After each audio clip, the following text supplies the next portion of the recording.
بتخبي عمرك؟ لا بالعكس. هو كام؟ لو النبي ما هقول.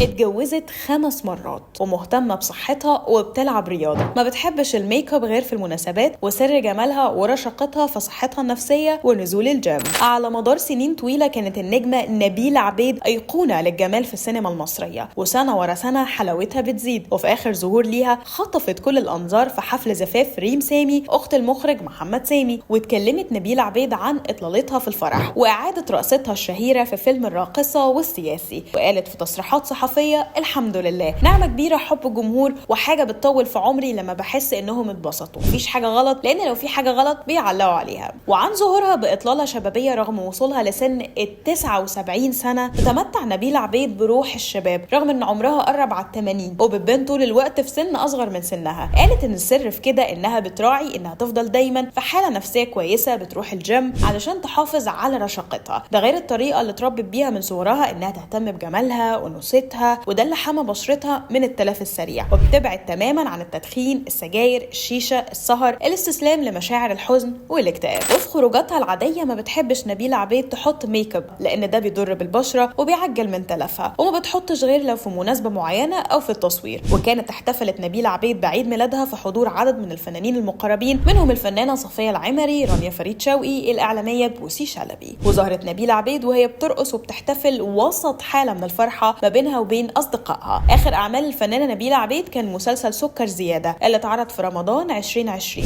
وضم عدد كبير من نجوم الفن ابرزهم نادية الجندي، سميحه ايوب، وهالة فاخر. دخلت نبيلة عبيد عالم الفن لما اتعرفت على المخرج عاطف سالم وهي لسه طالبه في كليه البنات بالعباسيه. اتعرض عليها تشتغل في السينما، بدات التمثيل لاول مره في فيلم مفيش تفاهم سنه 1961 من غير ما حد من عيلتها خالص يعرف، وبعد وساطه مجموعه من قرايبها اللي كانوا ساكنين جنب اخو الفنانه شاديه وافقت اسرتها اخيرا. وعلى الرغم من جوازها 5 مرات الا ان اكتر حاجه شايفه انها فاتتها هي الاستمرار في الجواز والخلفه وتكوين اسره. اولها كان من المخرج عاطف سالم، واستمر جوازهم 4 سنين، واتطلقوا بسبب غيرته الشديده ورفضوا استمرارها في الفن. اتجوزت المخرج اشرف فهمي في السر، وجوازتها الثالثه كانت من اسامه الباز مستشار الرئيس الاسبق مبارك، وزواجها منه كان اطول فتره زواج في حياتها. في جوازتين كمان رفضت انها تكشف هويتهم، نفت تماما انها اتجوزت وزير الداخليه حبيب العدلي، وقالت انها رفضت الانجاب بارادتها علشان ما تعطلش مسيرتها الفنيه. وكانت حكت نبيلة عبيد عن موقف حصل بينها وبين الراحل فؤاد خليل من فيلم حارة برجوان. قالت بلبلة عن الموقف ده: فؤاد خليل الله يرحمه خد مني علقه سخنه بجد في مشهد كان حقيقي ومش مجرد تمثيل، وده بناء على اوامر من المخرج حسين كمال. حارة برجوان روايه اسماعيل ولي الدين، والسيناريو والحوار للكاتب مصطفى محرم. كشفت سر خلافها القديم كمان بينها وبين نادية الجندي، وقالت ان السبب ان في حد وقع ما بينهم، وهي اللي بدرت بصلح معاها وراحت عزا والدتها. قالت نبيلة في الوقت ده نادية الجندي كان عندها فيلم نازل ما تعرفش حصل فيه ايه، وسمعت لاول مره عن الخلاف من صحفيه كانت بتشتغل موضوع عنها في مجله المصور، ودي كانت اول مره تسمع عن خلاف مع نادية الجندي، وفضلت تدور لحد ما عرفت ان في وقيعه وناس بتقول حاجات عنها.